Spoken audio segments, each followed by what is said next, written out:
Yo, what's the deal, world? You already know what it is.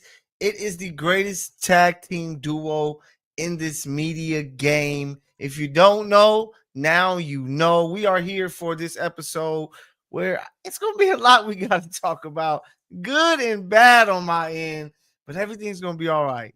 Uh, the great Aaron Rodgers said it before, relax.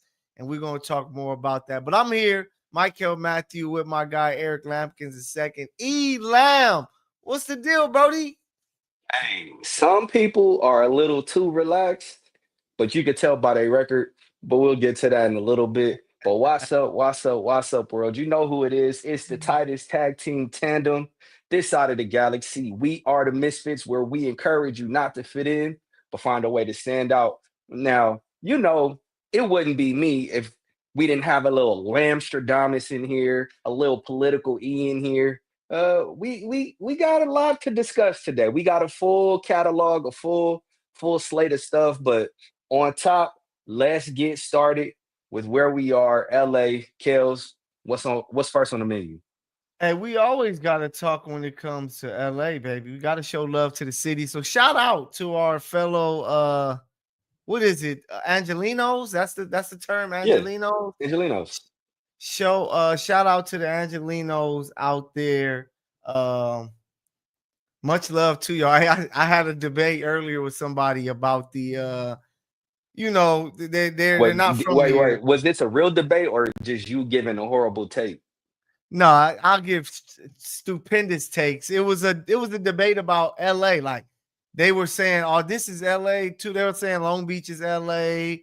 This No. is Valley was L.A. And I was just like, "Oh, clearly you don't understand because of the new show that's on HBO called I Love L.A., which is the other side of L.A., which I had to tell them like it's just know it's different parts of L.A. But we got you covered when it comes to the LA sports game right off the bat. We're going to start with them Trojans, baby. My guy Elam was in the building for the USC football Trojans as they picked up a big time win against Iowa. Elam didn't believe coming into the week that they'll make it happen. They proved him wrong 26-21. Lincoln Riley. It was pretty much a must win game and they made it happen. Now you move on to is it possibly his biggest game of his coaching USC era at coaching career? USC? Oh yeah, Yeah. most definitely. Yeah, so Okay. let's start with Iowa. I definitely thought Iowa was going to have a real stout defense, which they had. I thought they would be able to run the ball, which they did a little bit. I just didn't think with the weather that USC would be able to pull it off. But you called it, and as I say, broken clock theory is you're right twice a day. But you called it, I so love it. shout out to you, salute to you.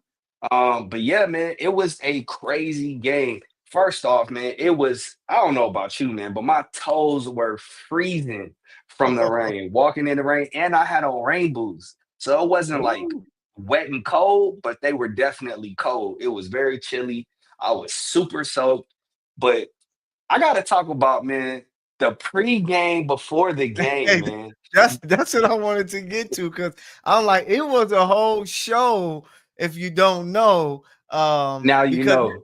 it's homecoming weekend, and if you haven't been to homecoming weekend at a any type of university, you know that it's a different vibe. My guy Yeah. it's probably what time you start? 6 in the morning. No, I didn't start at 6. So what's Okay. crazy is, for those of you who don't know, I attended grad school at Annenberg at USC. And shout out to my boy Jay Will. We started the Talk of Troy. If you're not following him, go follow him, like, subscribe. But we had like a mini reunion, Talk of Troy is now going on its third year, fourth year. And it was just so dope just to see so many people who came in with me to start that. But producer Ben was Oh, absolutely blitzed. My boy was blitzed. Stone Cold Steve Austin is what I like My to dude call had him on now. flip flops. Yeah, in the rain. Like, hey, my I hey, said, "Man, what are you doing, man, bro?" I yeah. said, "Ben, what are you doing?" Ben looking at me, he got drinks in his hand, just cheesing. I'm like, "Oh, it's one of these days."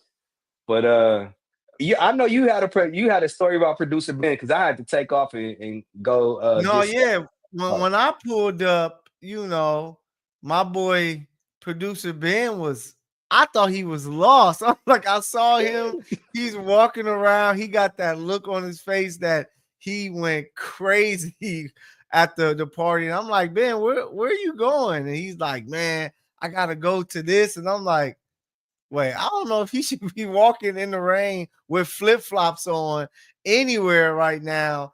So I had to put out, I had to make some calls and make sure he was good. And people were like, where's Ben became Where's Waldo? But clearly he's all right. He's producing the show today. But it was just a weekend of our Saturday of craziness. And you're happy that the Trojans were able to win. Because can you imagine when teams have these homecoming games and people get And blasted lose, and lose, like lose. you feel Well, like you UCLA waste. did that. UCLA did that. They had their homecoming and lost, but it was so apropos that producer Ben was wandering around and looked lost because that's exactly how USC looked in the first half. You Yeah, know, it was 21-10, I want to say. Uh, and shout out to my boy, EG, um, Eric, that plays linebacker for the Trojans because he yeah, said, right before the half, they were able to figure some stuff out. They go into the halftime, they go into the locker room, and they're like, "Yo, we can win this game." And they pitched a shutout in the second half. They didn't let Iowa score. Ended up winning 26-21. But that was a real gritty game. I asked Lincoln Riley, you know, they didn't necessarily have a ton of success on the ground in terms of stats, but they were effective. And I was surprised to see Lincoln Riley stick with the run game because usually he's yeah. trying to throw the ball all over the field. And he, shout out to him. He said, that's what we do. Here at USC, we run the ball. We're going to run the ball. And he was proud, man. That was, as he called it, he said it was a program defining win. And I tend to Okay. agree with him, man. I tend to agree with him. Yeah, yeah. It was a great win, man. Just to see them come back the way that they did, to have that composure. Um, the weather was ugly. You know what I'm saying? It wasn't great at all the entire weekend. Like if you were visiting LA this weekend, what a terrible time for you to come because it was bad. And I dealt with it Friday night. I got to give a shout out to my Lou boys, Lou Zinger High School, picking up a big win against Chaparral at home. I was sidelined. It was raining cats and dogs, and I couldn't believe it. And I'm like, yo, if this happens tomorrow at SC, maybe E might be right because we're so used to them being an offense that gets the ball up and down the field through the pass. Will they be able to play some defense? Will they be able to run the ball? And they were able to play defense and run the ball, which helps you win in that type of weather, doing what they needed to do. And it just gives them hope. And that's what you want at the end of the season, a chance to make it to the CFPs. And they are going to have an opportunity. And I believe they're going to give Oregon a run for their money. Do you think they win it though? Do you think they win it? I don't. If it was at USC, I would be confident. Like, oh, I think they do. At Oregon, man, playing at Eugene is tough, But man. you saw what Iowa was able to do against Oregon. They took Yeah, them down, you know what I'm saying, push them to a field goal. The $1 million question is, Mykell Lemon, who shout out to Mykell. He's been named a ooh, semifinalist for the Bolitnikoff. But yep. like this has to be a game where he really steps up. He's got to give you like Hey, 160, 175. I told you who they were. You and Ben laughed at me last week when I said, "Hey, they give me Jamar Chase and T Higgins Yeah. vibe." Of course, they're Well, not to that level. Jacoby Lane didn't give you T. Higgins numbers. He No, hasn't yeah, had a T. Higgins type season. but but he has those big catches down the field, a spectacular. Sometimes T. Higgins might have 4 catches for 50 yards, but 2 of them might be one-hand touchdown catches. You know what I'm saying? That's crazy, which it makes defense have to respect it. So now you drive the field, you got to play it different.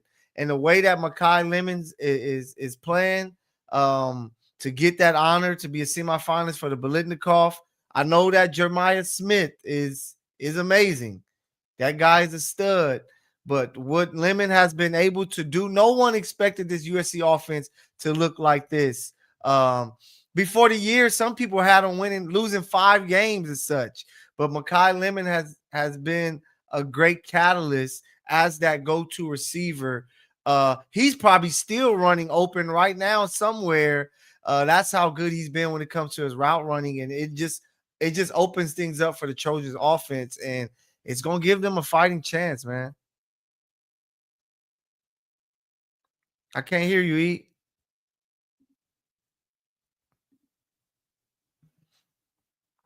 Can you hear me? Yeah, I hear you now. There you Yeah. go. All right. Welcome back. I gotta ask you, because you brought up Jeremiah Smith. Do you Yeah. think Jeremiah Smith is a better wide receiver than Mykell Lemon?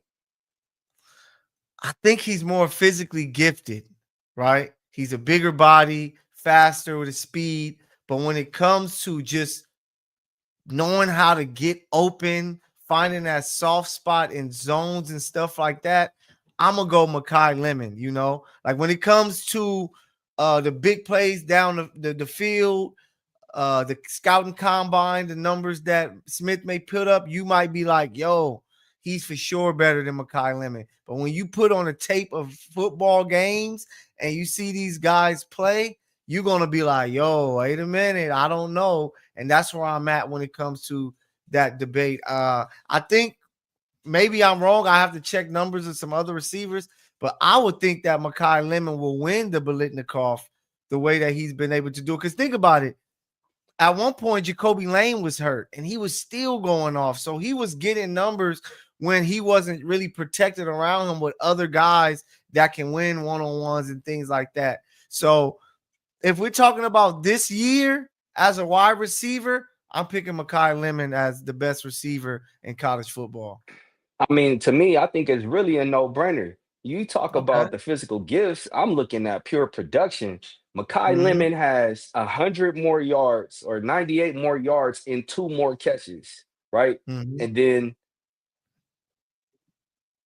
although Jeremiah Smith has found the end zone a little more, I'm looking at, the powerhouse that Jeremiah Smith is playing in, at Ohio Yeah, State. Mykell Lemon has carried this offense. Like when I Mykell agree. Lemon hasn't had a good game, USC has lost. And so when all things being considered, I think Mm-hmm. Mykell Lemon is far more physical. I think he's had more 50-50 balls that he's caught. He's had bigger moments, right? And so Okay. for me, I think it's there's a dude in San Jose, Danny Scudero. He's got 72 catches on the year, Yep. 1,155 yards, 10 tutties. Skylar Bell over in Connecticut, he's got 13, but he's a target. He reminds me of Travis Kelce. He's a target monster. You know what I'm Oh, saying? He's got 93 catches you on the can't year. compare You no said what? GOAT, man. Don't do that. So you can't No, compare I mean, no GOAT. So Skylar Bell, he's in contention for the triple crown because I don't think anybody's going to catch him in terms of the amount of receptions he has. He's almost got 100 receptions on the year. Yeah. That's going to win. He's got 13 touchdowns.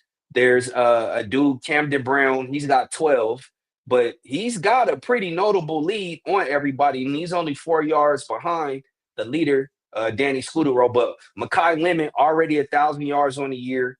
Uh, I gotta go with Mykell, man. I keep telling you, man, the kid reminds me of Amon-Ra St. Brown. And Yeah. I just think, on the next level, he's gonna do some pretty dynamic things. Yeah. And I would love to see Amon Ra. I don't know.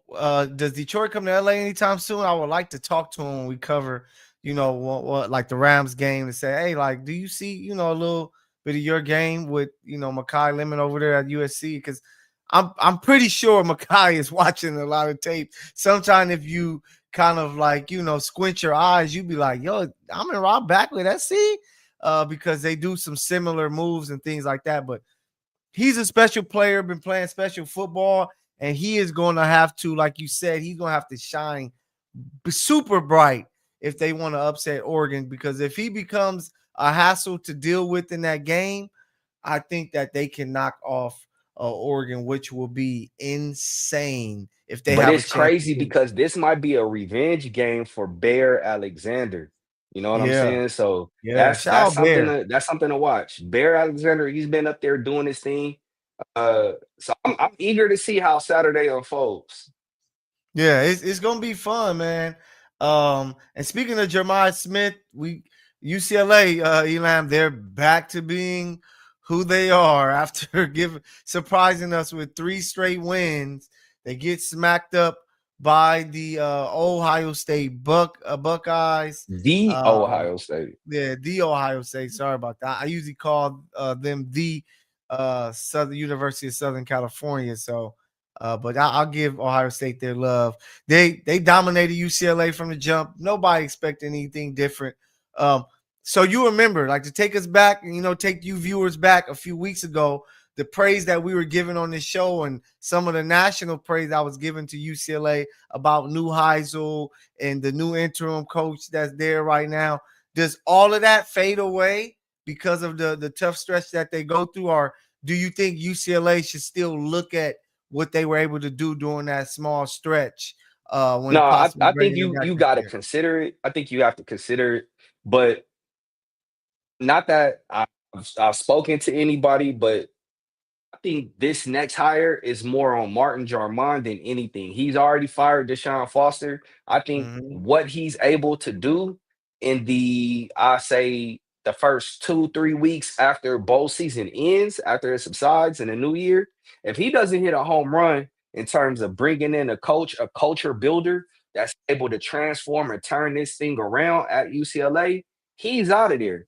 And as an alum of the school, I want him going. Like he hasn't done anything to imbue any sort of confidence in any of the programs. The only one I give him some credit for is Women's basketball? UCLA women's basketball and the Yeah, gymnastics team, right? But yeah. outside of that, The guys like are I looking know solid this year.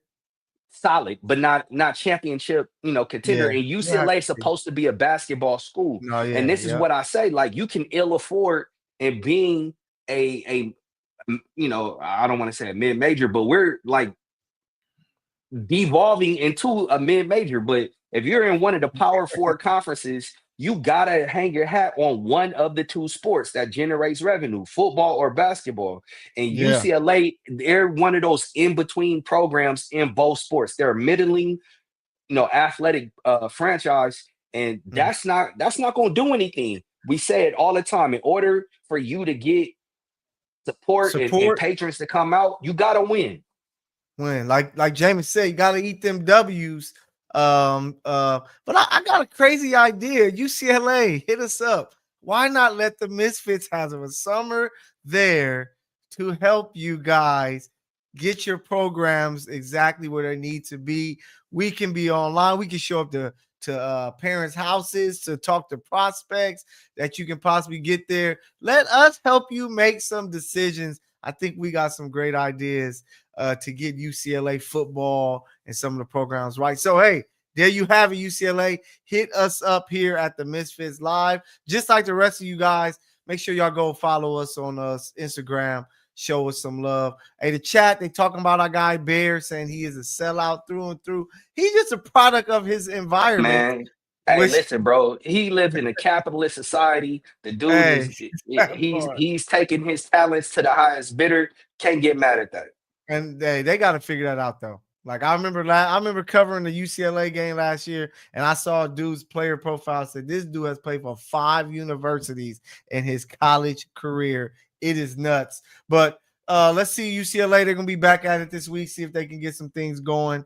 Yo, can we please, please, please talk about the Rams? Oh, we Please. have to. We have to. We have the Rams may be the best team in the NFL right now. keep trying to Um, tell you, bro. I keep coming. trying. Hey, I'm with you. I told you I I said believe it. that No, they're hold gonna be on. there. I said during training camp. I was the first to call it. I told everybody. I said this defense is different. They're sticky. They're special. And when you couple that with the pass rush of Mhm. Kobe Turner, Braden Fitz, Byron Young, Jared Jared Verse. Verse, Isaiah Stewart. I mean, I really haven't seen much out of him this year, but he's flashed when given the opportunity. Like Yep. I loved what I saw coming out of training camp, but that pales in comparison. That offense is Tough. elite, and the craziest part is on Sunday against Seattle, the offense had the most pedestrian Yeah. average Yeah. mid They performance. struggled. Matthew Yeah. Stafford, Matthew Stafford, I've been singing his praises all year. I've been telling you, hey, we got to include him in the MVP conversation. He threw like a straight pie in my face because he was missing throws all day. Man, all day.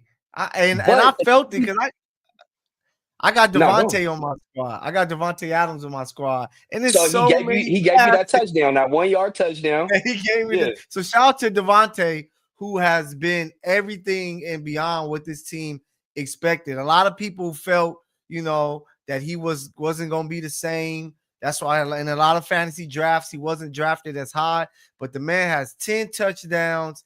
He is a solid 1A, 1B with Puka Nakua. And like you said, like that the Rams team looked very dangerous. For them to play regular and to come out and still beat the team that they were battling for the NFC West division lead with is very impressive. I hate that our guy Quentin Lake, it injured hasn't his been elbow. confirmed as of yet, but they said it could possibly be season ending, and that will hurt. Because he has been speaking of UCLA, a former Bruin, he has been playing lights out. The secondary has been balling when you haven't heard anything about the secondary Right. most of this season. And But yeah, shout out man, to they, my they guy look good. 2K26, man. Shout out to my guy Okay. 2K26, Cam Cam, Kitchens. yeah. Two picks on the day. The dude, it's something about Seattle because like when they played them last year in Seattle, he had a 2 pick game. He Mm-hmm. brought it down here when Seattle came on Sunday. 2 picks. They had Matthew Stafford seeing ghosts, and it's crazy because I know you and I have said this before, but Kobe Turner ball. Then you had Kobe Durant get a pick. Then you had Kobe Parkinson score a touchdown. So I was like, Kobe, Kobe, Kobe, Yeah. Kobe. Kobe, So hey. y- This is the and that Kobe. that was that was a performance I really do think that Kobe Bryant would have been proud of because the offense wasn't really there for you, but it was like, hey, we're gonna hang our hats on the other aspects of the game, and this is how we're Mm-hmm. gonna win it. Four turnovers, a four turnover type game, you're supposed to run away with that. And No, to yeah, see you Seattle still be within a field goal of it, like that, yeah. that says a lot.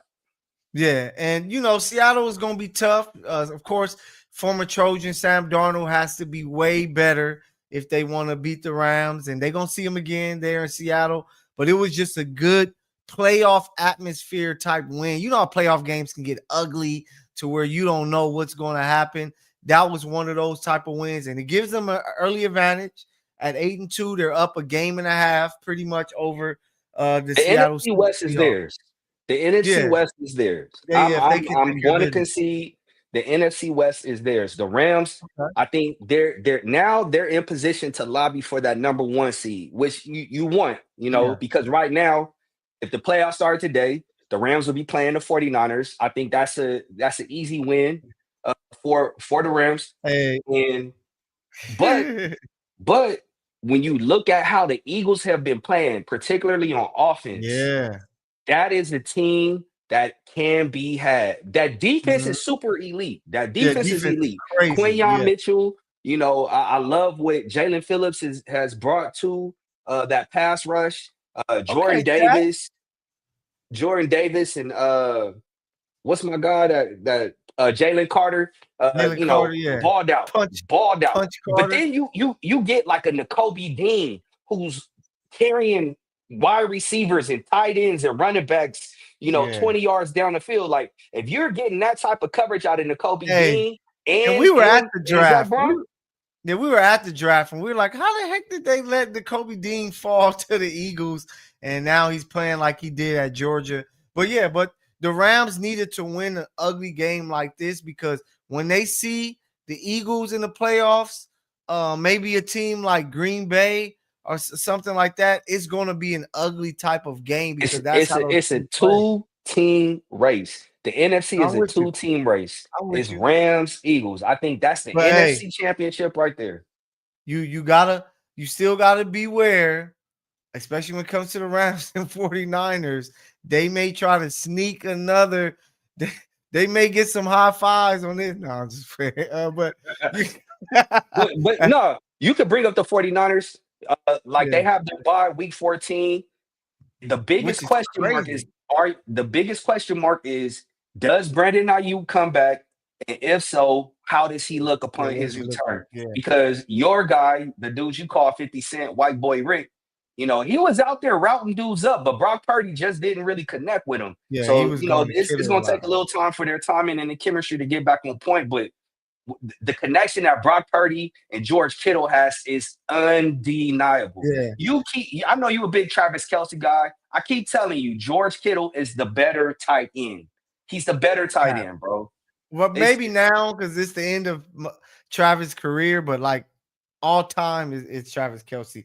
But kudos to the Rams picking up that win. Let's go to that other team in LA, the Los Angeles Chargers. They didn't rep for the city the way they were Hey, man. supposed to in I feel Duval like I'm County. stuck in the elevator going up and down, up and down, up and down. One week, one week they look good. One week they Man, look piss poor. Their performance in Jacksonville, man. I gotta say it, dude. It was full oh cheese. cheese. Yeah, 35-7. yeah, Justin it was Herbert just he looked like a yeah, shell of they just himself. couldn't do nothing right. Yeah, Yeah, they just yeah. couldn't do anything right. The offensive line, the injuries, you could tell, and I knew it. Like they beat Minnesota, which was a solid win the week prior, but they won't face a team like Minnesota most of this way, other than the Raiders. And I thought the Chargers were gonna go. And I had Jacksonville. You go back and rewind the tape. The last show I had Jacksonville winning because I just feel that all of these injuries are going to catch up with the Los Angeles Chargers. And Quentin Johnston, he's not looking like the guy he was early in the year. I guess teams found a way to take him away. Keenan Allen has lost some of like early in the season, you like, yo, like this dude still got it to where now like teams are kind of catching up with it.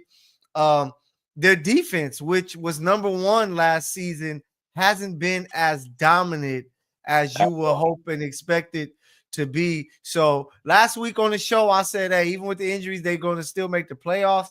Man, just after seeing this performance against Jacksonville, I'm not too sure, man. Just because Justin Herbert was getting hit so much, they just didn't look really good. And down the stretch, they got Eagles, they got at Chiefs, at the Cowboys, they got the Texans, who might have the best defense in the league, and then you finish the year at Denver, who may be playing for the number one overall seed. So just looking I at see those, 3 wins. I see 3 wins in that. I see 3 wins because the Chiefs, that's a winnable game. it's winnable. I don't think they will win that game, though. I think they're Not going in to win. Kansas City. I think the Texans, although they have the league's best defense, CJ Yeah. Stroud does not look like how he did in his rookie year. I think he was a one-year wonder. And then you said you said the Titans? No, they got so Raiders, they get a bye this week. So they get a bye this week. They should beat the Raiders. Then they got Eagles on Monday night in LA. That's the L. Then they go on a short week to the Chiefs. They're not gonna beat the Chiefs twice. Then they go to Dallas.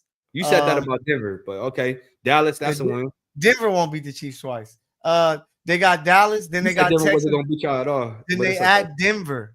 At Denver to finish the season. I could see maybe 2 wins. Vegas and I Texans. see 3. Yeah, maybe Texans, Dallas. I think Cowboys. they can beat Dallas. I think Think they I can think beat they Dallas. could beat the Cowboys. I think they could beat the Chiefs. And yeah, How I'm they up been? three in the possible. If we was playing a game of spades, I say 3 in the P. 3 in the P. Okay, I think they can possibly get to 3.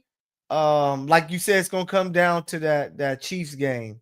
If they lose to the Chiefs, I think they're gonna lose to the Eagles. If they lose, they beat the Raiders, they'll be at 8-4. They lose to the Eagles, they're at 8-5. They lose to the Chiefs and go to 8-6. Then you have another road game in Dallas. Like this Jacksonville game really got me depressed about them because it was the Steelers that they beat the Sunday before on Sunday night. They'll bounce But back. but just losing the way that they did, knowing how banged up and injured they are. Like I told you about Justin Herbert. Like Justin Herbert early in the season, hey, he gonna look crazy. As the going gets tough, that's when you start to see the real Justin Herbert. And I'm just not sure about him. But we're gonna see. They're gonna have an opportunity, but they were beaten and they were bruised and they were smacked up there in Duval County. You want to keep it? I don't know what gives you the confidence in the Chiefs, bro. Like they're not because they're gonna figure it out. But you said they're losing one score games. You're getting ready to play Indy. Jonathan Taylor's running wild on y'all. He's getting ready to run wild on y'all. We're gonna see. This is gonna be a great game. That's all I'm gonna say. It's gonna be a great game. Let's get to it. Let's talk about y'all it. Fall under 500. When y'all fall under 500, I don't think they will. Okay. I don't think Just they will. know, ladies and gentlemen, your guy Lambkins said that the Kansas City Chiefs were not making the playoffs, and this guy, my co-host, Mykell the PG, said I was crazy. He said I was delirious, and here they are, a 500 team. He was game behind 17. He said, "Wait till Rashee Rice comes back. We're going to figure it out." Yeah. You know what? I haven't seen anything other than Patrick Mid-Holmes McNabb looking like Donovan McNabb. But hey, let's talk about it. That's what it's been about, man. Like when it comes to the Chiefs, they lose another close game. Which honestly, another game that they let get away. They should have won that game. But it comes down to Patrick Mahomes and Andy Reid for me.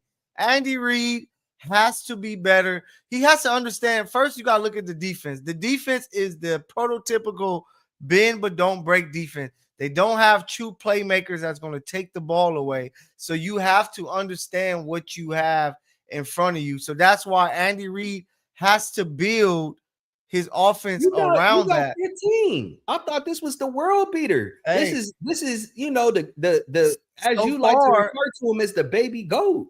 What are we talking about here? Nah, he's still both ways. He just got to be better. He's like right now. He's like Michael Jordan having a bad week, right? Where you kind of like, oh dang, MJ. Michael Jordan, a bad week for Michael Jordan is 27 points, man. Yeah, but and then you act like Mahomes is getting blown out. Like it's coming down to the end. He's just throwing 2 picks in a game, bro. That's not good. No, he only threw 1 interception, only 1 INT. But it was a terrible one because you have to take the points there. But I'm more concerned with the deep ball passing. You're getting guys open. You got to make the throws. This is for you, Chiefs Kingdom and Patrick Mahomes. I'm gonna have to send this to his pop Silky P on Instagram, as my guy. You have to make these throws down the field. Xavier Worthy was there for an early touchdown, would have changed the trajectory of the game. You miss Xavier Worthy another time. You miss Tywan Thornton. To prove you are the one, you have to do it on a night in, night out basis. I feel you? So he's not. No, I think he's still the one. He's still the one because nobody has playing mid right now. He's just having his struggles and issues that he has to figure it out. But he's playing mid. I wouldn't say mid because he's playing great ball. That's what you're telling me. He's playing good, not great. He needs to be great for this Chiefs team. He's not even playing great ball. He's not even playing good ball. He's keeping them in it. He's keeping them in it, but he has to do more if he wants to win. What it is, I think the Chiefs are kind of getting too greedy. They want to try to make these big plays down the field. Go look at the tape of last year. It was a lot of dink and dunk. You can win like that. So if you got to do that, Travis Kelce is not getting open like that anymore. And I kept telling you, I was saying this 2 years ago. Kelce dominated the second half. He had like 80 yards. Will you let me finish my thought? I was telling you, Travis Kelce is a target merchant. He's a target monster. And if Travis Kelce isn't killing, then the Chiefs aren't killing. I've seen this myself 3 different occasions, right? Patrick Mahomes is without an elite tight end target. Patrick Mahomes is very much mid, bro. He can do it with Rasheed. Is just I think they have to the way that they're playing Xavier Worthy is very disappointing because he showed last year that he's not just a speed guy, that he can run routes and do things like that. That's why he led the team behind Kelce in catches and receiving. He was running a ton of crossers, bro. He's running a ton of because even to start the game, he was doing a lot of routes that he was getting open with, and that's why they were driving early. It's just the second half, you know what happened? I think Rashee Rice coming back kind of messed up Mahomes because Mahomes looked so much to 480. But you said Rashee Rice coming back was going to unlock things for the offense. Yeah, because I was expecting Mahomes to they call it the EGE. Everybody, what they call it, everybody gets to eat, something like that. They're calling it with the kingdom. And he hasn't been swinging the ball to everybody. He's so locked in on Kelce or Rice that he's missing Hollywood Brown on routes. I follow. Make it make sense. You got to be better. You said Rashee Rice, when you guys struggled earlier in the year, you said when Rashee Rice comes back, that was going to unlock the offense. Now you're telling me that Rashee Rice for 3 weeks. Now that Rashee Rice is back, right? Yeah. And you guys still look poo cheese. It's because Rashee Rice is back? No, it's just because I'm not blaming. None of this is on any of the weapons. This is on Andy Reid not running the football, and it's on Patrick Mahomes. You don't have a run game. Missing these deep. They average 5 yards per carry on 15 runs. You got to keep running the football. You can't just stop. Like the last 2 drives in the fourth quarter, they did not attempt to run the ball, led to 2 3-and-outs. Kareem Hunt averaged 5 yards a carry on his rushes. He was doing his thing. If you look at the 3rd down and 2, the last offensive play that they had, the defense opened up the middle of the field because they knew Andy Reid is not about to hand his ball off. Kareem Hunt did not average 5 yards a carry. He averaged 4.5, bro. 5. Somebody posted 5 yards, but yeah, he had a touch. What do you have? 12 carries. This is why it's so hard for me to give y'all any type of credit. Y'all inflate your numbers, bro. 12 carries, 53 yards. 13 carries and had 59 yards. That's not a consistent running game, bro. You 4.5 for Mahomes is all you need, but you can't run it only 12 times. Patrick Mahomes, he passed the ball 45 times, bro. Too many times in that game. Balanced. That's not balanced. You guys are a passing team that runs to try to keep teams all honest, but you guys are going to pass the ball. Yeah, but you have to. If teams are daring you to run the ball, you have to run the football and make people give Mahomes a shorter field. So they're gonna have to try to figure that thing out because this next week game, Sunday's game, must win. Then you got Dallas on Thanksgiving. You can kind of get something rolling, but it starts with Sunday. But Patrick Mahomes. You lose, because right now I think you guys have a 52% chance of making the playoffs. You guys lose on Sunday, that drops down to like 20-something. Yeah, we're gonna need a lot. Then you're in a position to where you gotta win out and you need stuff to happen. Yeah, what helps us is that we play the Texans, who are right there. We play the Chargers, who are right there. That if they can beat those teams as they go down the stretch, it's going to open up opportunities. But they just got to win one game and focus on the next one. I still believe that the Chiefs will make it to the playoffs, but they won't win the division. Shout out to the Denver Broncos. They ended that streak. Kudos to them. But I do think that they can sneak in because they're only a game back of Jacksonville So Jacksonville, like the Chargers, are up and down. So I'm very interested to see. But Let's keep it talk about the moving, man. Browns. I want to keep talk it about the moving. Browns because everybody's favorite son, Shedeur Sanders, he touched the field and he struggled. And a lot of people, the chat is saying, let's go. They want to hear what we think about Shedeur Sanders. And coming in, I've been saying I'm not a fan of Shedeur Sanders. He's too slow. He doesn't have elite arm talent. He's like Geno Smith to me. And he went 4 for 16. Led a team to the playoffs. 47 yards. Caliber. If everything around you is right. Yeah, he's in that Alex Smith tier. You know that Alex Smith tier I always tell you about? The elites, and then it's the Alex Smiths, and then it's the bums. Yeah. He's in that Alex Smith tier. You build everything around him perfectly. Great defense, running game, tight end, some nice weapons. You can get a playoff appearance out of Shedeur Sanders. But as far as doing anything crazy, I don't think he's that guy. And this game, it clearly show you that Shedeur Sanders isn't that special. And we're going to have to learn more about him because he wasn't able to start. How you going to – this is the first time he's ever played with the ones, bro. The first time. The first time. You know what he was doing in practice? Good, though. Do you know what he was doing in practice this entire time? He wasn't even giving scout team looks, bro. Yeah. He wasn't even giving scout team looks. You can't have him scout team as Lamar Jackson. That won't prepare you for what you're about to deal with, bro. Shedeur Sanders now gets the number 1 reps because Dylan Gabriel more than likely is going to be in concussion protocol. Yep. Mm-hmm. Shedeur Sanders is going to get number 1 reps. He's going to push the ball down the field.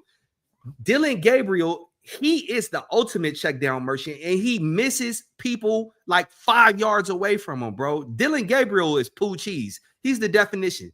Dylan Gabriel is who you think Shedeur Sanders is. Now, let's see what Shedeur gets an opportunity. Yeah. Let's see if he's ready. Let's see if he takes advantage of it.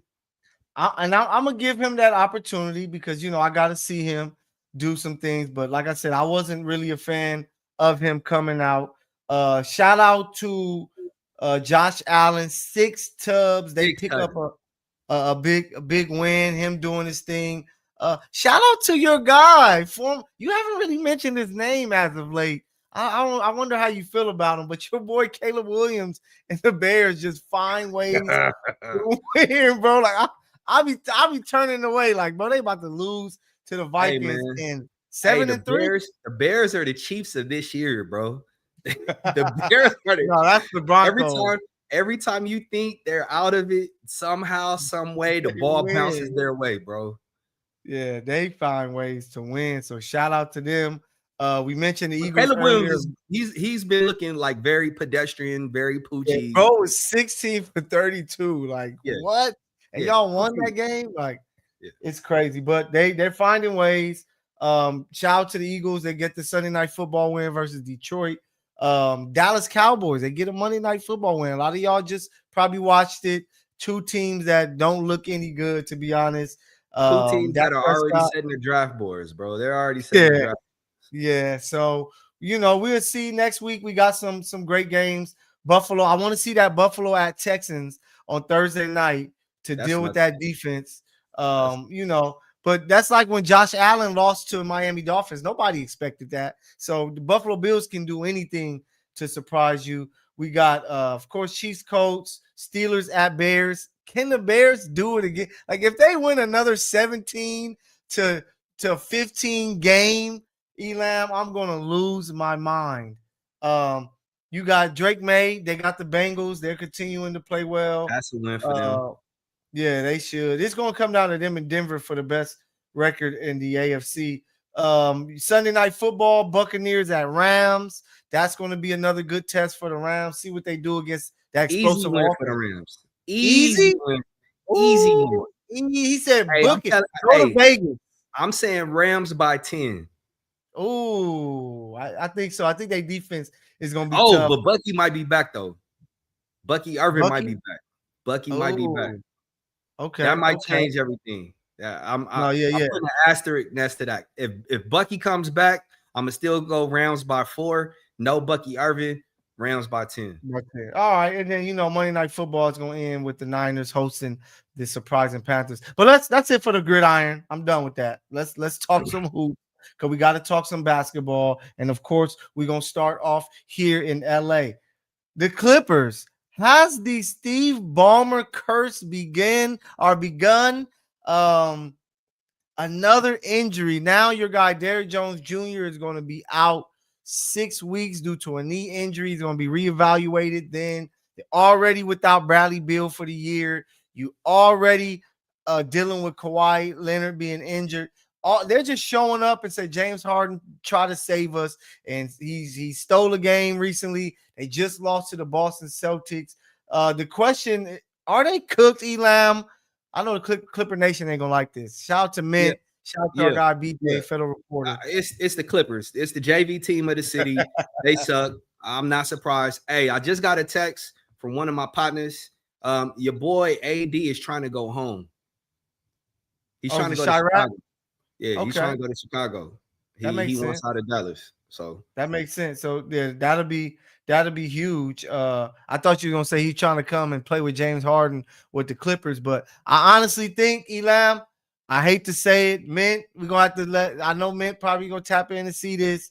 BJ, once again, fellow reporters of the Clippers, it's time to blow it up, man. I just think that it's been time to blow it up. When you didn't win when you had the Lob City era, they tried to rebuild. They had Shea. I keep telling you, when you have Kawhi Leonard and James Harden, two of the most injury-riddled dudes leading your franchise, you can't tell me that you're trying to win a finals, James plays, he just doesn't play winning championship type of basketball, and it's hard to build around that. But I feel bad for Coach Ty Lue, man, because he's a great coach.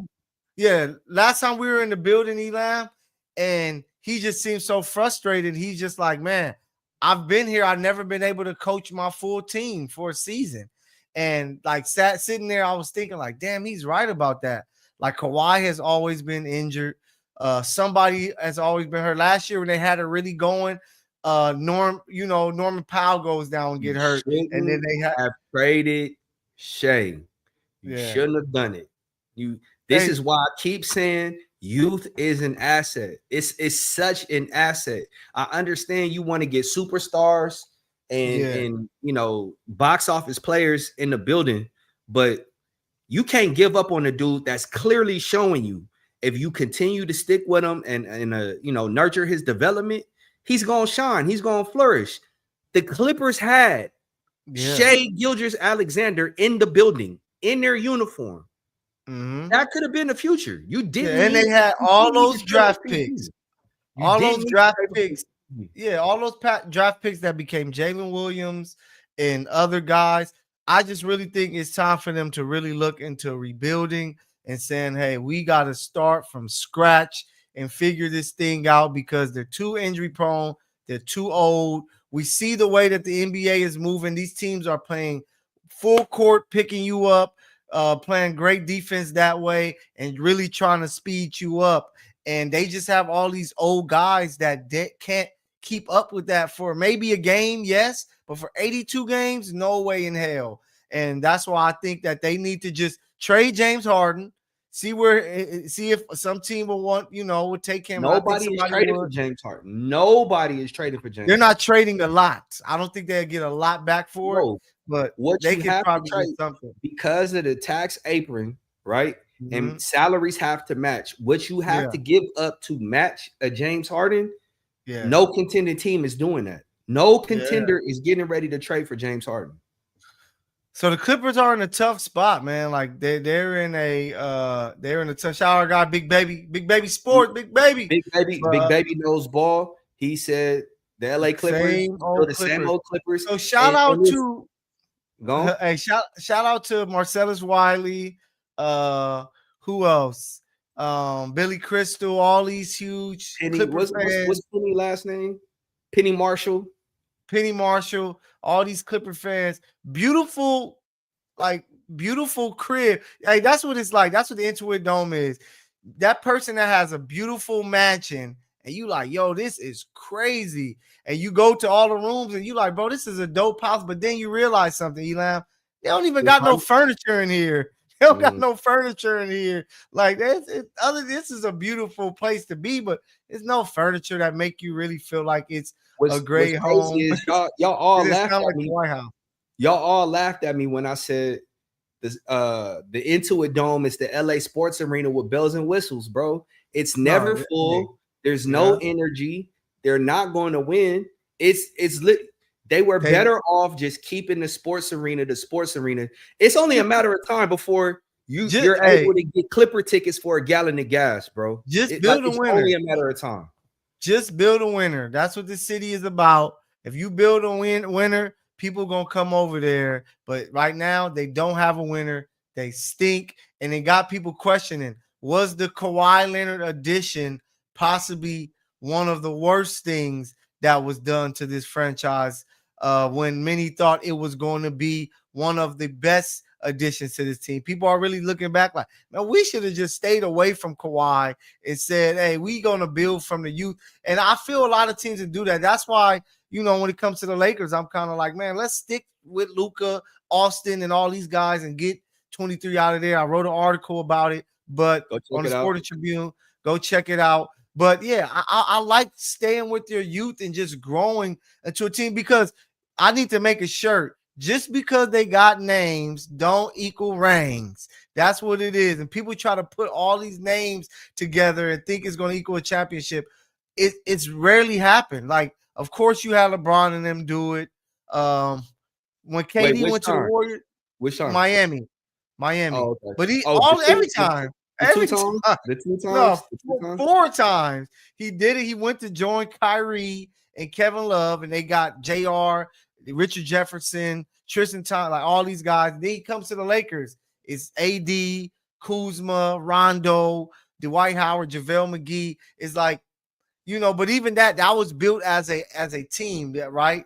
They were able to construct that the right way. But when it comes to a lot of these teams that do that, it doesn't work for them. So stop doing it. The Clippers are in trouble. Panic. It's time. Shout out to Ethan Galbraith. He said, hand those shirts out at the wall. Names don't equal rings. I think we might be able to do that, bro. I think names don't equal rings. You got to get young talent, and you got to grow them up. Look at the NBA champions, Oklahoma City. Look at, they got Shea, but other than Shea, we didn't really know much. And boom, Shea becomes what he becomes. But then all these other guys grow up, and then bam, you have a championship team that looks like the most dominant team. Quick caveat. The reason why it works in Oklahoma City is because of the culture. You got a grip of guys that enjoy playing ball together. They enjoy coming to work. They enjoy going to practice. They enjoy the grind. You know what other team is starting to give me that type of vibe? Who's that? The best team in NBA, bro. The Lakers. The Los Angeles Lakers. Lakers, baby. And the Lakers playing some great basketball. Of course, led by Luka. But if you haven't watched this Laker team yet this season, it is truly a full team effort. That boy JJ Redick is coaching his ass off. DeAndre Ayton is looking like what we were hoping and wanting him to be. He's exactly that. Austin Reeves is looking like an all-star. Rui is playing well. Marcus Smart and Jared Vanderbilt are playing great defense to help the group out. Dalton Connect is starting to knock down some shots. They even threw Bronny in the starting lineup to give them a solid 8 minutes. You know, Bronny scared to shoot, man. Bronny scared to shoot. I know. JJ Redick got to cuss him out during the game, telling him to shoot the ball. I'm gonna tell you what I think the biggest difference is, man. It's mentality. Okay. What's one of the things that the Lakers lacked last year? No, they just didn't. I just didn't feel that they had an identity, like what type of team they were. Exactly. There was no toughness. There was no gravitas to this team. It was three facilitators, more or less, just pounding the ball, playing 1-4 out. My turn, your turn, my turn, your turn. Without LeBron, this team is humming. They just obliterated the Milwaukee Bucks 119-95. They dropped the game in Atlanta, but Atlanta's out there hooping. No, yeah, they're playing good. But when you look at the chemistry that this team has, I personally, and I know the Church of Braun is gonna come, glazing in my DMs and glazing under these posts. But I think the Lakers very well may be playing better ball without LeBron than with them. I think when LeBron comes back, he's going to disrupt the chemistry, what the Lakers are doing offensively, but particularly on the defensive end, he's not going to be able to give that. Yeah, and I'm going to give him the benefit of the doubt. He's one of the greatest basketball players we ever seen play basketball. And he said today in the presser practice that, hey, I'm a great basketball player. I can do anything that I need to for my team to be successful. We got to see it because the role calls for you to possibly be a guy that averaged 15 to 17 points. Are you okay with being that? Meaning some games you might only score 6 points, which he has that streak of scoring at least 10 points going. I don't know if he has that going. I just hope, like I wrote in my article, that he doesn't take away. Luka's going to do Luka. Luka's one of the top 5 players in the NBA. He's amazing. Top 3, you could place him.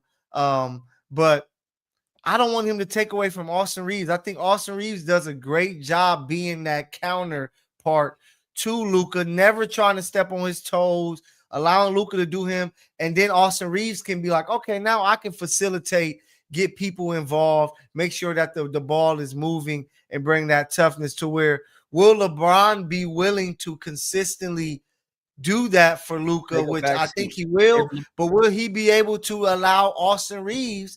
We don't want Austin Reeves to be, a spot up shooter in the corner. That takes away from his game.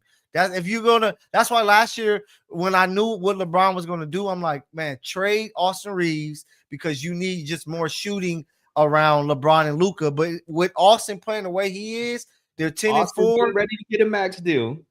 First and foremost, Austin's getting ready to get a max deal. LeBron's coming off the books, so you'll be able to give Austin that. If LeBron truly wants to win his 5th ring, take a supporting role. I know this is going to sound blasphemous, and you guys have heard me say this already. Have LeBron come off the bench.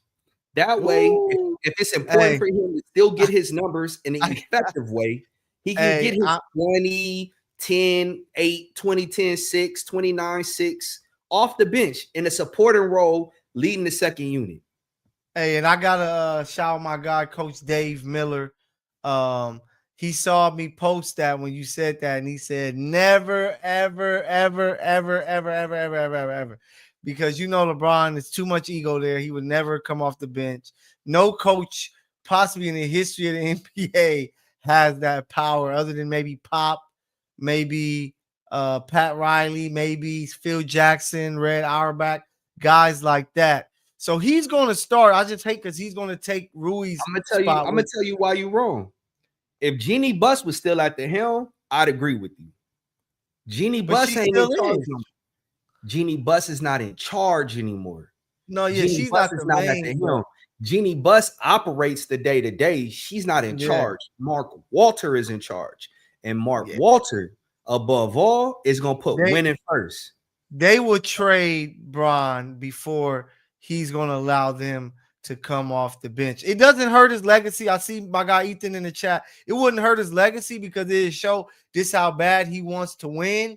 It's LeBron James, man. Like if Russell Westbrook could come off the bench and the dude was averaging averaged the triple-double for 4 years, bro. I can't let you get away with this, Elam. I can't let you. You just said Russell. You should have said, if you would have mentioned Kobe Bryant, Michael Jordan, Magic Johnson, Shaq, somebody like that, then I would have been like, okay, Russell Westbrook coming off the bench. Come on, man. Can't compare him to LeBron. Yes, Russell should be coming off the bench.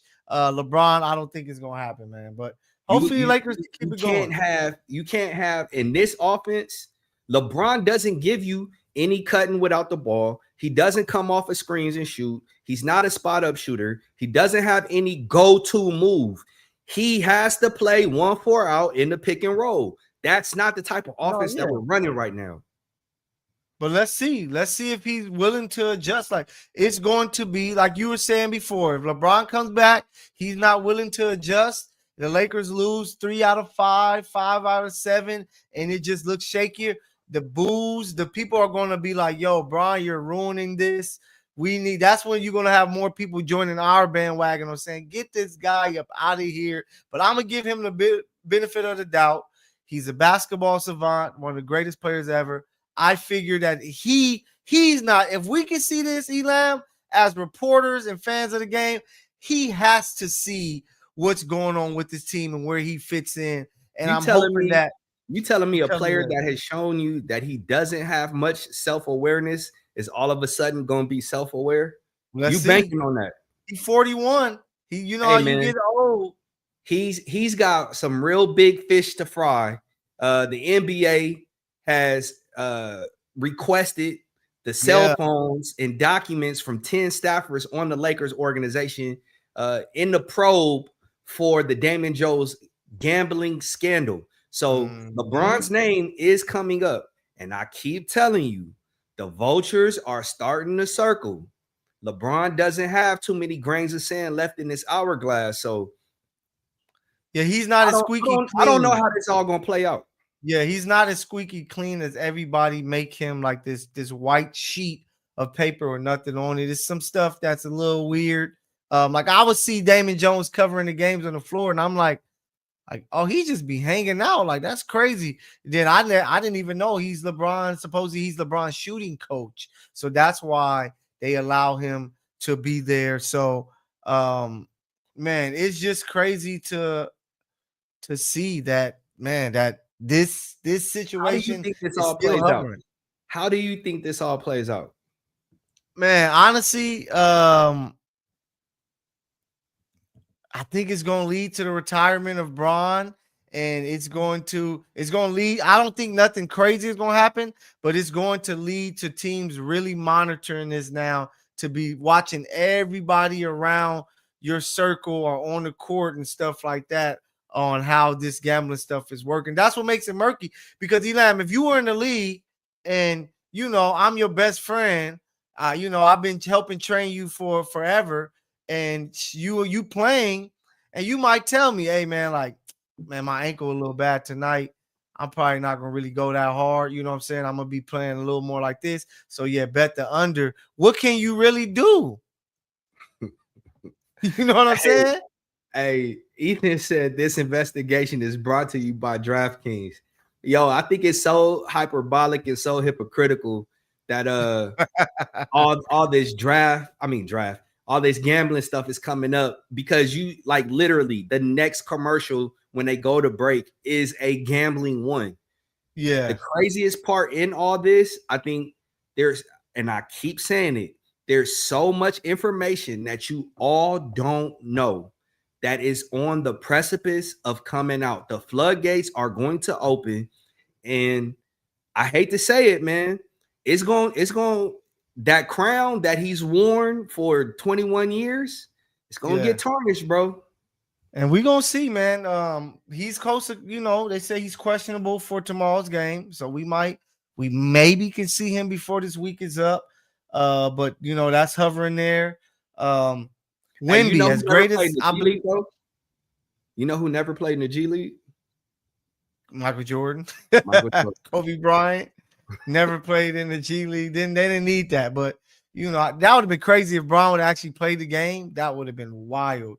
But just to take you around the league really quick before we switch gears, Giannis is set for MRI after exiting tonight's game. He strained his groin. Wemby, he's going to be out a few weeks. This is why I tell everybody we cannot hand this league over to Wemby as of yet, because the guy is so injury prone, and being 7'5" and playing like that is tough on your body. It's not Luka's league. It is SGA. That team is cheat code. Paul George, the Clippers picked Paul George return. Can you believe that? He's still in the NBA. Yes, he's still playing. That's right, NBA fans. Podcast P is podcasting no longer. He is back on the court. You know, the Sixers were able to knock off the Clippers tonight. He played 9 minutes. He played 21 minutes, 9 points, 7 rebounds, 3 assists. So yes, he is alive and well playing basketball. It's so crazy because a lot of these unks are going to be out the league soon. But shout out to Tyrese Maxey. That dude continues to be amazing. 39 points today. NBA action is full go, man. I want to just give some shout out. Shout out to the Pistons. They're balling. Shout out to the Phoenix. Without Cade Cunningham. Yeah, they're balling. They're 12-2, sitting on top of the Western Conference. East. Of course, Eastern Conference. Sorry about that. Cleveland continue to play well. Toronto and Atlanta are playing some surprising basketball early. On the Western Conference side, Denver is Denver. Houston is who we thought they were. Minnesota is doing some good things. And Phoenix has won 5 straight games. Shout out to D-Book. He over there still cooking. There's some great things with basketball going on. Hey, before we switch to some college football, keep it on the hardwood, I just want to mention I was at the USC versus South Carolina battle of the real the real SC is what they called it. And South Carolina smacked up USC. They just don't look the same without Juju. Jazzy Davidson struggled. They just didn't. They don't have a system, bro. They don't have a system. They don't have a go-to. I don't know what they're doing here. I don't know what they're doing, but they clearly missed Juju, and they just don't have the size and physicality of South Carolina. So my question to you is, when it comes to SC, is South Carolina the real SC? The mere fact that you called them South Carolina and not SC is all you need to know. They're South Carolina. No one west of the Mississippi calls them SC. They're South Carolina. Okay, because shout out to Coach Don Staley. Don Staley.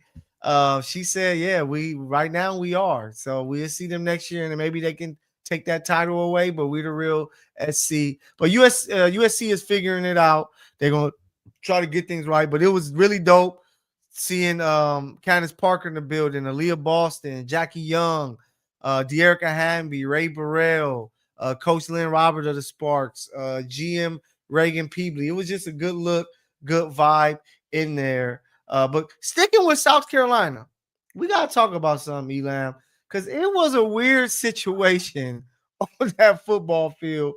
I still can't believe they lost that game, which was crazy that they lost to Texas A&M. They had TMU in their pocket, bro. Man, in a pocket and couldn't close the door. But the bigger story is, what's up with the police officer he was kicked out of the game? Should he be fired, man? Because when I saw that, I was like, yo, what is he doing? Like, that looks so intentional. First off, it was intentional because he had no reason whatsoever to walk up the tunnel. Because as soon as they walked back towards the field, he turned around and walked back and followed them. Right. Yeah. So there was no reason for him to walk up the tunnel. 2, it makes me really think, how many times have there been altercations with you losing your cool with somebody young? I'm not going to even bring race into it. Right. Yeah. But how many times have you abused your power? And how many people are sitting in jail, sitting in prison because he went off there? Like, it was so unnecessary. He goes, he bumps him. He doesn't even approach the dude that bumped him. He was pointing at the dude and approaching the kid that was like, yo, like, come on, let's go back. It's so crazy to me. So crazy to me.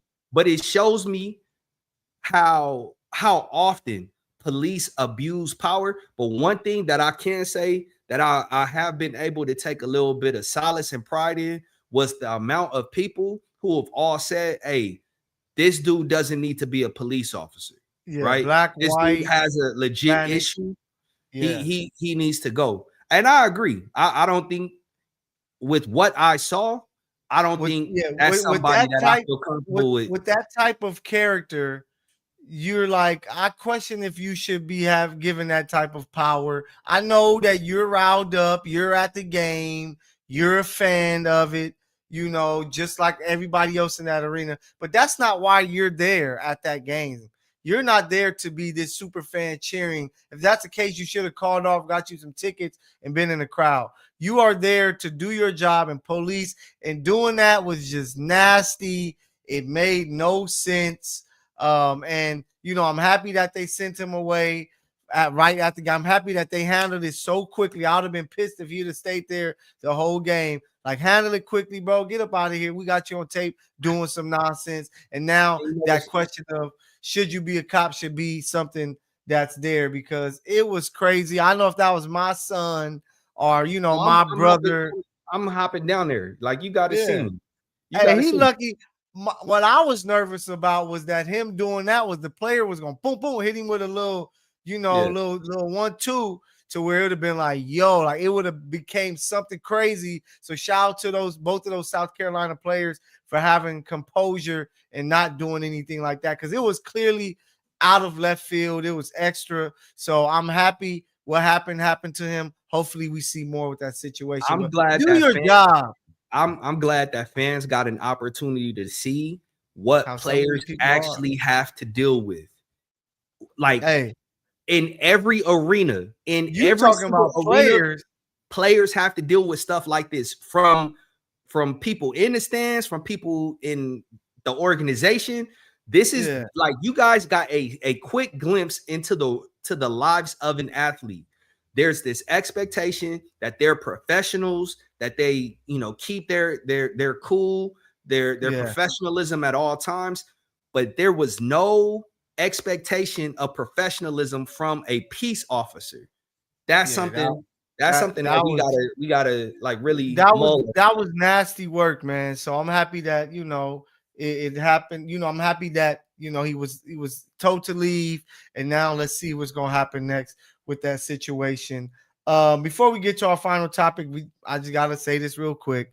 Remember last week I told you that's why I didn't take that Texas bet, because I knew it was still some trickeration there with Arch Money. So I had my bags packed. You said Arch Money, Arch Manning.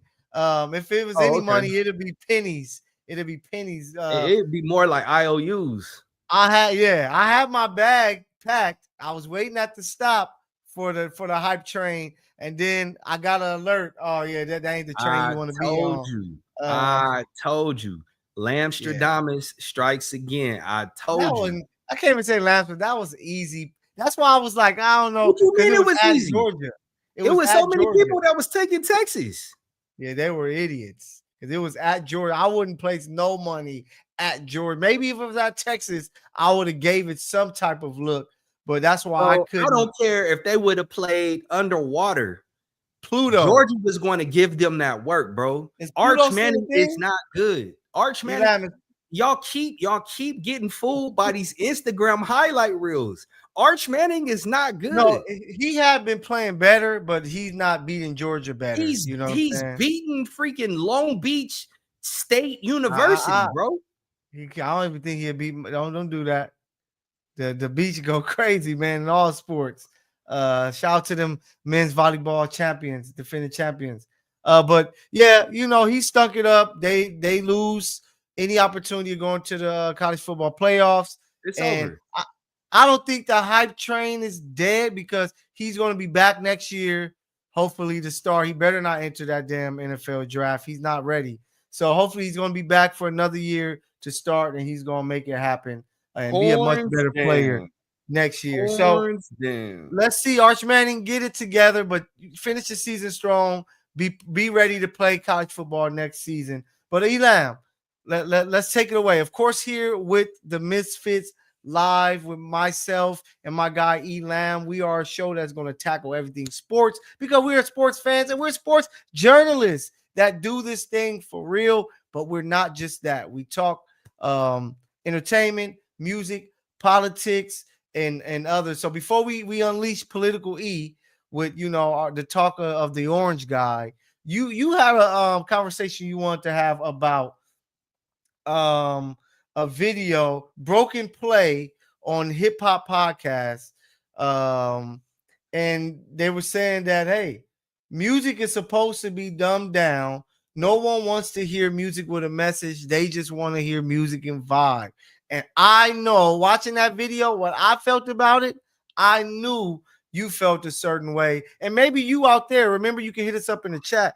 How do you feel about when you listen to music? Because the term music is such a key thing in this, because it's hip hop is a different genre of music. Pop is a different genre of music.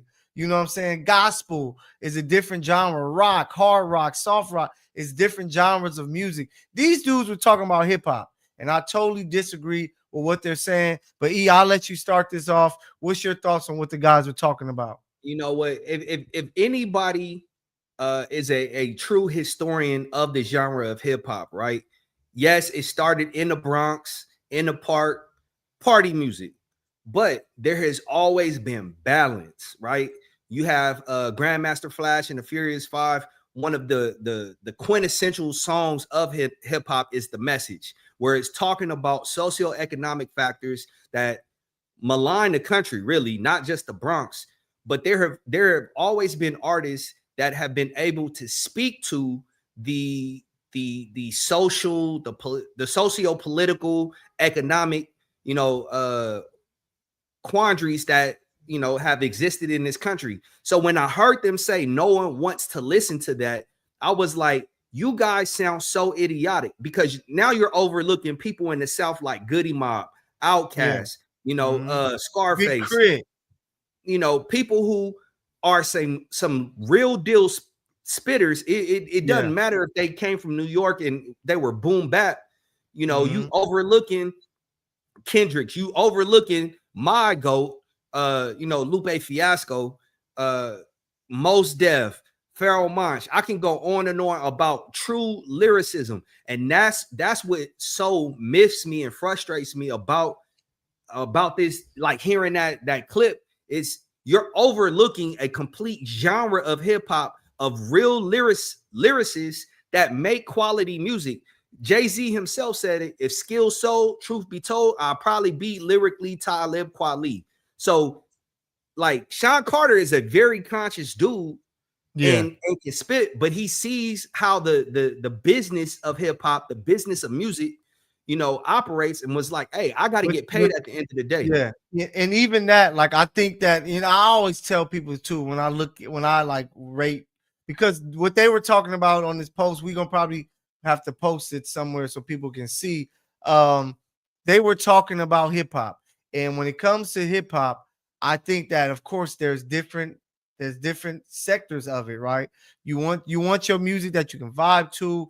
You want your music that can slap, that you listen to in the club. You want the hip hop you can ride with, with your lady. And then you want the stuff that you can kind of vibe, which most real hip hop fans do. But I do understand there is a section of people who don't want to hear none of the bars and stuff like that, which is understood. But that's why I give kudos to those rappers that can be up here when it comes to really speaking game and give you the lyricism and the intellect, and then they can also dumb it down and give you the simple tracks like Biggie was able to do, and like Pac was able to do. I can give you stuff for the hood dudes, for the hip hoppers, the intellects. Then I can give you stuff for the ladies. I think that's a skill in rapping. But I think a lot of it, when you look at the whole Kendrick Lamar and Drake situation, right?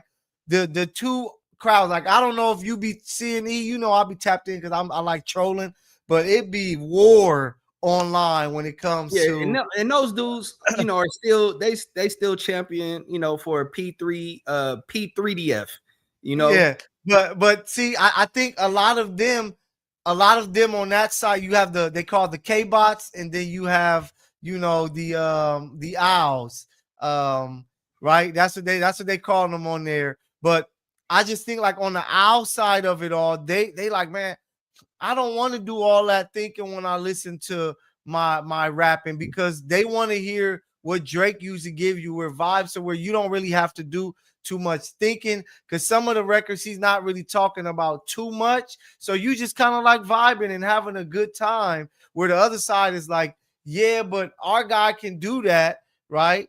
But he also can spit, which is rap, which makes you elite. Like that's why it's just a lot of the young people are corrupted when it comes to the hip hop. They will hear a Nas and be like, "This dude is trash.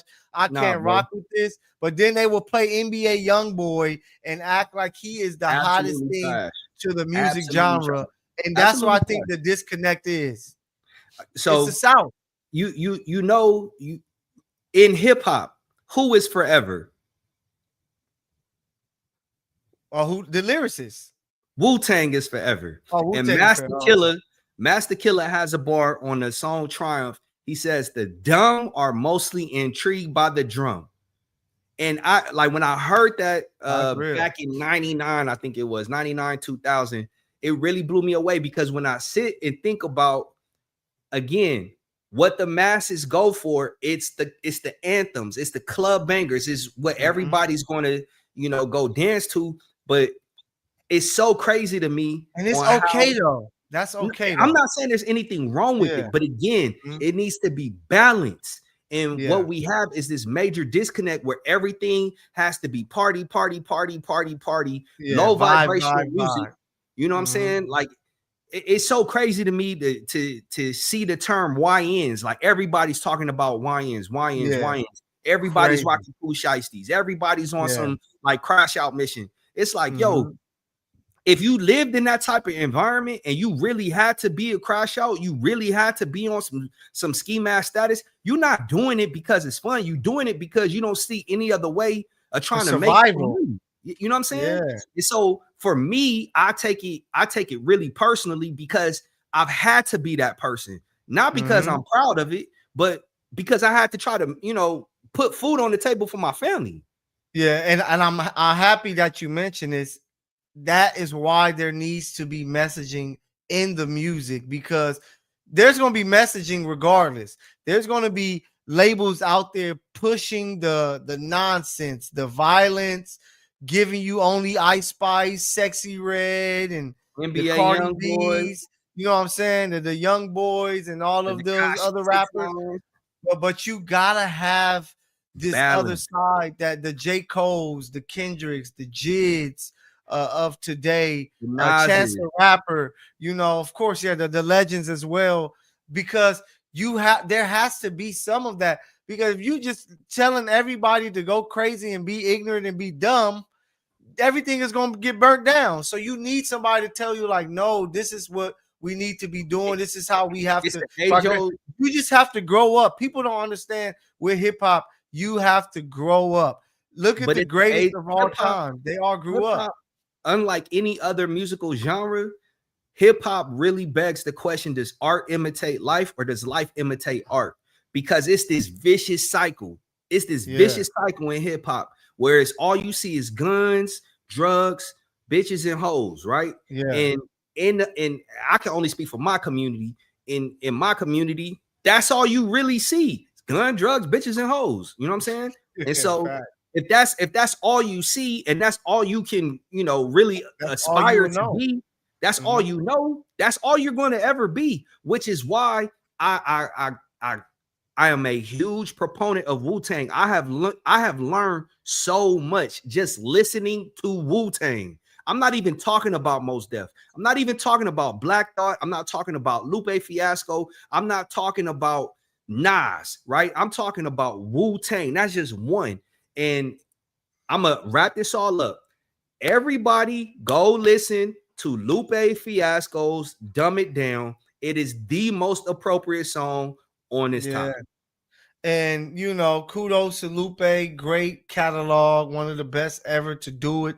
But that's why I know everybody's in a mode of, you know, they hate the guy at the top. And right now, Kendrick is at the top.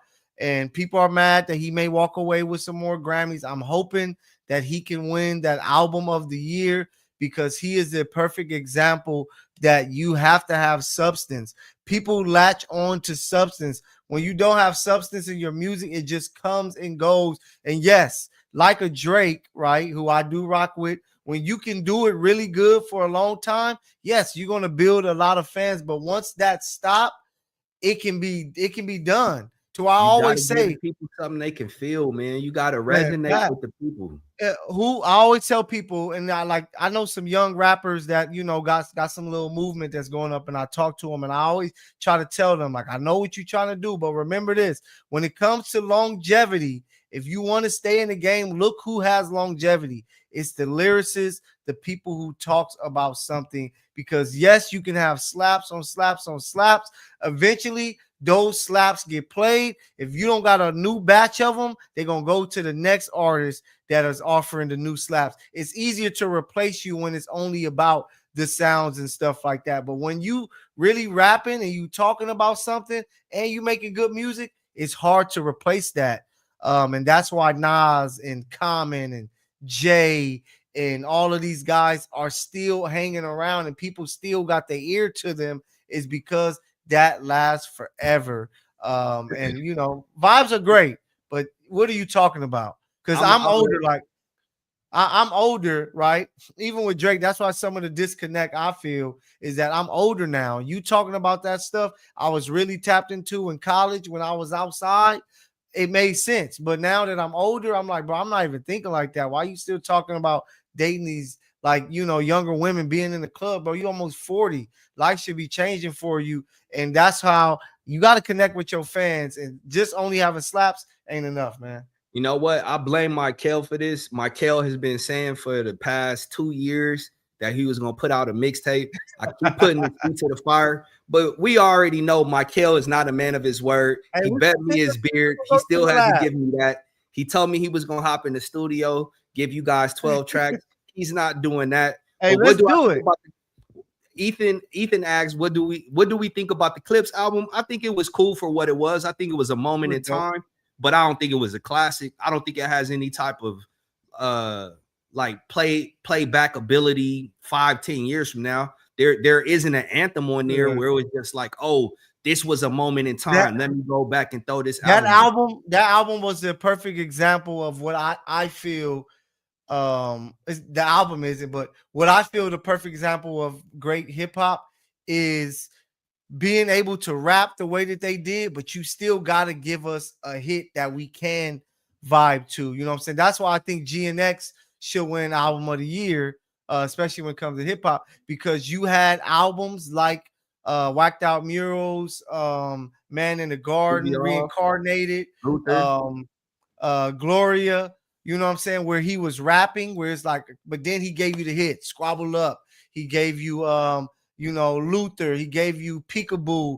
He gave you TV Off and things. I think Kendrick, he's really found a way to tap into the ways of the old that made Snoop and Biggie and Tupac and DMX and all these guys successful. Because if you just give, even for me as a huge hip hop fan, I'm a rock with it, because I love lyricism and dissecting the lines and stuff like that. But I may not go back to it as much as if somebody is giving me that and they giving me some slaps that I can ride and vibe to. And that's what I think the Clips album was missing. They didn't have no grinding. They were missing a grinding and hot damn type tracks to go with that album, when that would have made it a classic album. But it's a great album. If it wins hip hop album of the year, I love it.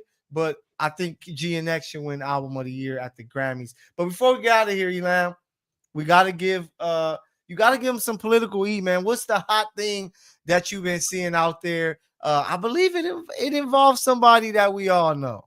I mean, it's crazy that we were talking that OVO guy, but this is not A minor. We talking about minors. Donald Trump, some of the Epstein files dropped. In that, there was an email to Mark Epstein from Jeffrey Epstein asking him if Vladimir Putin still had the pictures of Donald Trump blowing Bubba. Now, this can go one or two ways. Gum? Is that bubble gum? We're not talking Bubba Gump. Former President Bill Clinton, his nickname is Bubba, right? And so was Donald Trump giving him that Donica Lewinsky? But Ghislaine Maxwell, his Jeffrey Epstein's right hand, his girl, his partner in crime, she had a horse named Bubba. So either way it goes, It don't look good for the commander-in-chief or the throat-in-chief, however you want to look at it. They Yeah, striking but it down, man. but I They really wanted striking to it. focus on these Epstein files, man. You know, which is Yeah. completely crazy to me is on how it has become a partisan issue. Now, Mhm. I'm not one to absolve any of the past 4 administrations because this is something that they've all had the opportunity to bring to the light. But to see MAGA go from, hey, we want access to Hillary Clinton's emails to now these emails don't mean anything. These, you know, these Epstein files is insignificant, it's inconsequential. It's lunacy to me. I think in all of this, the mere fact that people are forgetting that children were preyed upon, trafficked, SA'd, some even murdered, sacrificed. That's problematic. And I don't care where you land on the political spectrum. If you got an issue with chomos and pedos being brought to justice, then you are the problem. It shouldn't be a Democrat versus Republican thing. It shouldn't be a red blue thing. This should be a basic humanity. It is our job as adults to protect children, not to prey upon them, not to molest them, not to abuse them. And the mere fact that I'm pretty sure that if and when these files are released, it's going to be people on both sides of the aisle that are on this list. My thing is, go on, round them up, put them in a building.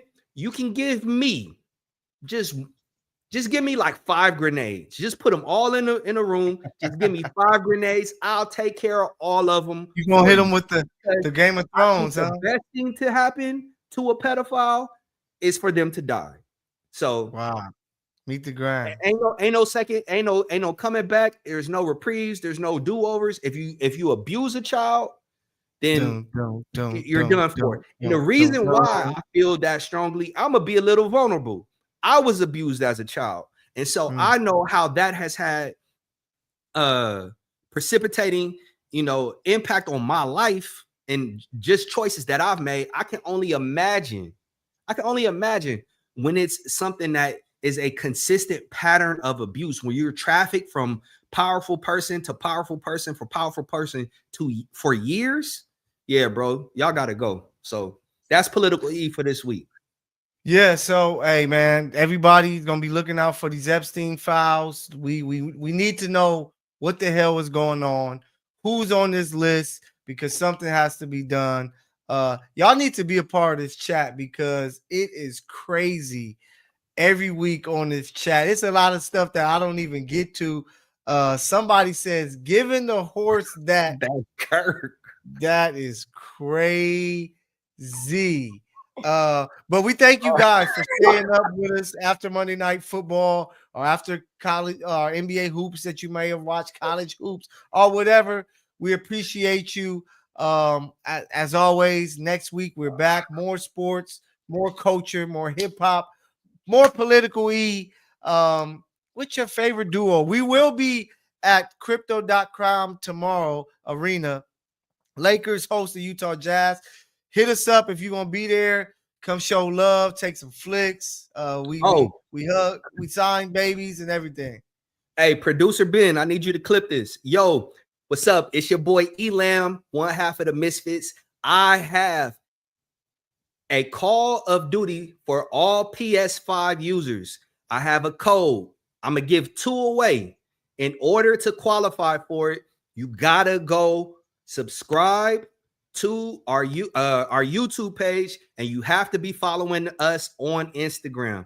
If you're doing both, just go on and put your name, and I will select 2 people. I will give you a Call of Duty 7 code to download. So if you haven't bought it yet and you're thinking about downloading it, this right here, your way to get it for free. Hey, what about me, Cop? Can I enter in? Hey, you go on, like, subscribe, and tag one person. Just tag one person. Yeah, tag 2. Make it 2. Tag 2 people so that we know it's real and show that you tap in with your boys here. But we thank you guys for your Monday night. We're going to be back next week. Football, NBA basketball, college basketball, whatever. Hey, y'all can reach out to us and say, hey, what do y'all feel about this? Shout out to our guy Ethan. He said, hey, what y'all think about the Clips album? We gave him that. And you know, It's we're your gonna, show. It's your show. Tap in with us. We are the show of the people, for the people, by the people. We the FUBU of this podcast thing, man. So make sure y'all tap in with us. You know who it is, Mykell Mykell the PG on all of social media, Elam Squared on all the social media on that side. Hit me up, Black Planet. I'm bringing it back, baby. I still got my account. It's going. Elam, remember Black Planet? Man, you talk about Black Panic. Go on and aim me. It's still Elam Square, bro. Aim still got the aim going up. But hey, much love to y'all. Elam, give them the final words, man. Hey, y'all, you know who it is. You can catch Mykell, FI360, MLB Bros, Culver City Observer, the Sporting Tribune. You can catch me, FI360, Culver City Observer, the Sporting Tribune. We are the Misfits, where we encourage you not to fit in, but find a way to stand out. Until next week, tell somebody you love them. Take care of one another. We all we got. Peace.